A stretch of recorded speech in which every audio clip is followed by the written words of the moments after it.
Hi students, welcome to लक्ष्य chemistry. तो आज हम बात करने वाले हैं परमाणु तथा अणु के बारे में। आज का लेक्चर बेसिकली जो स्टार्ट कर रहे हैं, जो बेसिक सीख रहे हैं, उन स्टूडेंट्स के लिए काफ़ी यूजफुल होगा। तो स्टार्ट करते हैं। परमाणु और अणु। वैज्ञानिक डाल्टन के अनुसार परमाणु का डेफिनेशन क्या होता है? वह सूक्ष्मतम अविभाज्य कण जो रासायनिक अभिक्रिया में भाग लेता है परमाणु कहलाता है। ठीक, वैसे तो एक चैप्टर होता है परमाणु संरचना भौतिक रसायन में, उसमें हम डिटेल में पढ़ने वाले हैं परमाणु। अभी यहाँ पे बेसिक ओवरव्यू ले लेते हैं और आज की वीडियो में से अच्छे से सीख लेते हैं कि हम कैसे पहचानेंगे कि कोई परमाणु है या कोई अणु है। ठीक, पहचानने का सिंपल तरीका है, परमाणु अकेला होता है और अणु दो या दो से अधिक परमाणुओं से मिलकर बना होता है।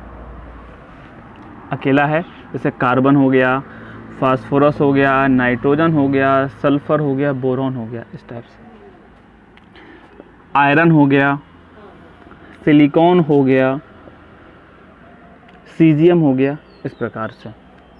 ठीक है, तो देखिए यहाँ पे जो थोड़ा समझ लेते हैं, एक्चुअल में ये एक तत्व है, ये एक तत्व है, ये भी एक तत्व है, ये भी एक तत्व है, ये सब अकेले ये एक परमाणु है, ये एक परमाणु है, ये एक परमाणु है, ये सब एक एक परमाणु हैं, इस सबको परमाणु कहते हैं। तो यहाँ पे डाउट जनरली क्या होता है, ये डाउट हो जाता है कि ये दो वर्ड हैं, इसका मतलब दो परमाणु तो नहीं है ऐसा।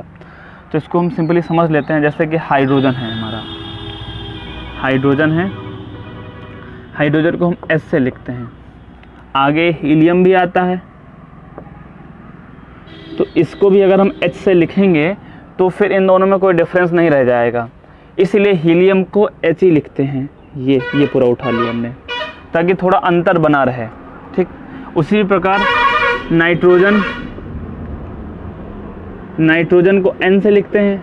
आगे एक और तत्व आता है नियोन, जिसको हम एन लिखेंगे तो प्रॉब्लम हो जाएगा, कोई डिफरेंस नहीं रहेगा, इसलिए एन ही लिख देते हैं। ठीक, तो ये जो छोटे वर्ड से लिखे हैं ना, ये तत्व नहीं है, उसी के साथ हैं ये सभी। ठीक है, तो जैसे मैंने लिख दिया, मान लीजिए कोई एन है, उसके आगे मैं कितना भी छोटा कितना भी लिख दूँ, ये सब एक ही तत्व है। ठीक है, तत्व सिर्फ वो होता है या परमाणु सिर्फ वो होता है जो कैपिटल लेटर में लिखा होगा। कैपिटल लेटर में, ये कैपिटल लेटर में है, एक परमाणु है, ये कैपिटल लेटर में एक परमाणु है, ये एक परमाणु है, ये एक परमाणु है, ये दोनों अगर मैंने कैपिटल लेटर में लिख दिया तो ये दो परमाणु हो गए। NAT मान लीजिए, ऐसा कुछ तत्व होता नहीं है इस टाइप से, लेकिन मैं मान लेता हूँ। तो अगर मैंने सब कैपिटल में लिख दिया तो ये चार परमाणु हो गए। जैसे मैं NaCl का एग्जांपल लेता हूँ, सोडियम क्लोराइड, ऐसे लिखा जाता है। तो N बड़ा है तो एक तत्व ये हो गया, C बड़ा है, L छोटा तो दूसरा तत्व ये हो गया।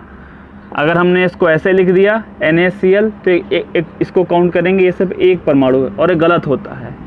और अगर आपने इसको NaCl ऐसे लिख दिया तो भी गलत होता है।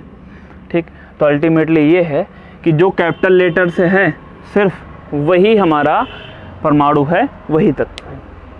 ठीक, तो मुझे उम्मीद है कि आपको ये समझ में आ गया होगा कि परमाणु को कैसे देखेंगे। ठीक, अणु क्या होता है, दो या दो से अधिक परमाणु मिले होते हैं। दो हो जाएं, भले ही सेम हो लेकिन दो हो जाएं, जैसे कि O2 ऑक्सीजन गैस जो हम सांस लेने में लेते हैं।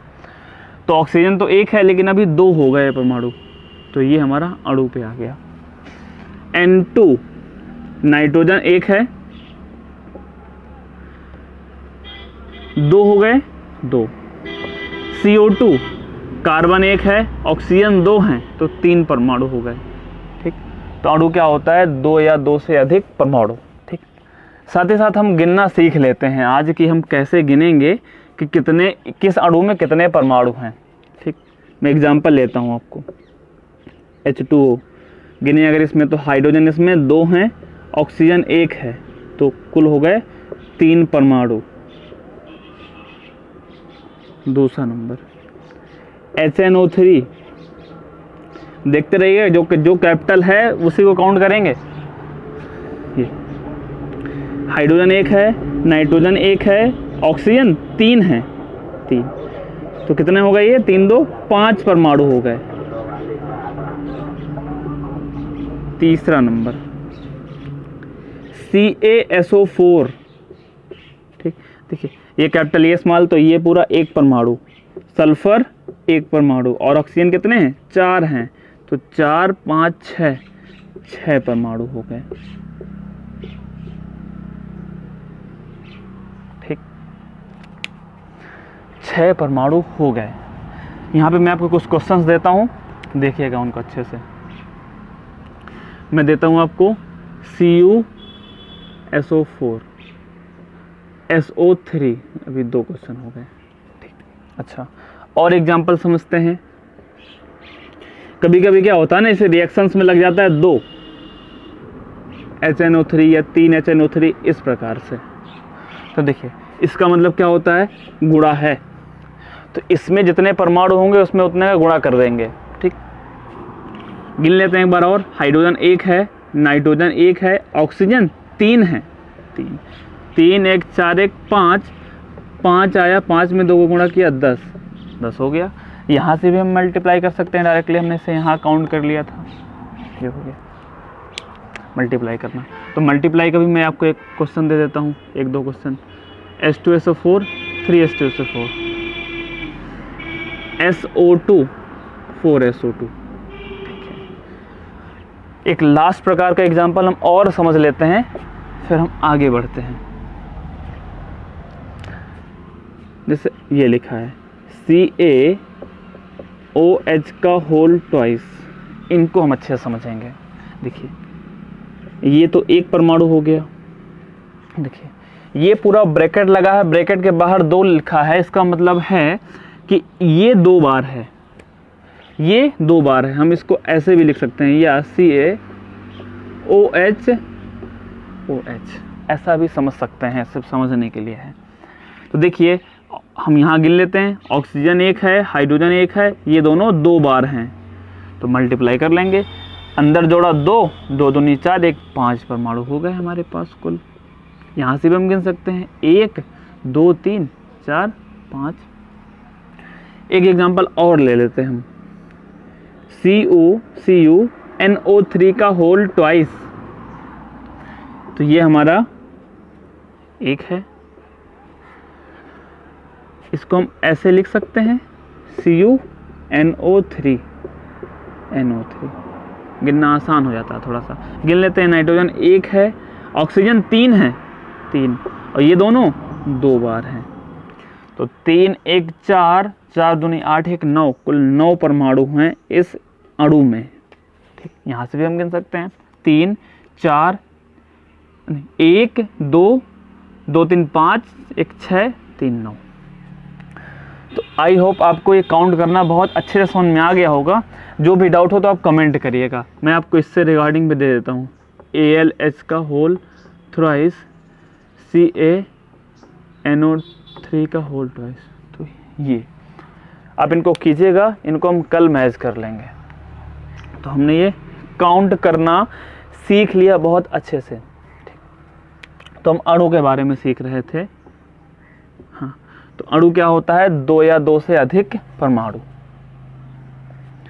एग्जाम्पल में N2 हो गया, CO2 हो गया, O2 हो गया, ये हमारा होता है। ठीक है, मैं आपको क्वेश्चन दे देता हूँ आपको, दूसरा क्वेश्चन, जिसमें आप पहचानेंगे कि कौन हमारा अणु है और कौन परमाणु है।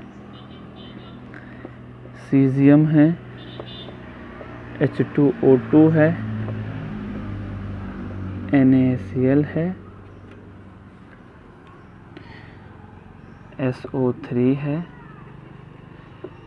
H2SO4 है, एल्युमिनियम है, गैलियम है, सल्फर है, सल्फर हो गया, और क्या दे सकते हैं, आयोडीन हो सकता है, फ्लोरीन हो सकता है। तो आपको इनमें बताना है कि इनमें से कौन सा हमारा परमाणु है और कौन सा अणु है।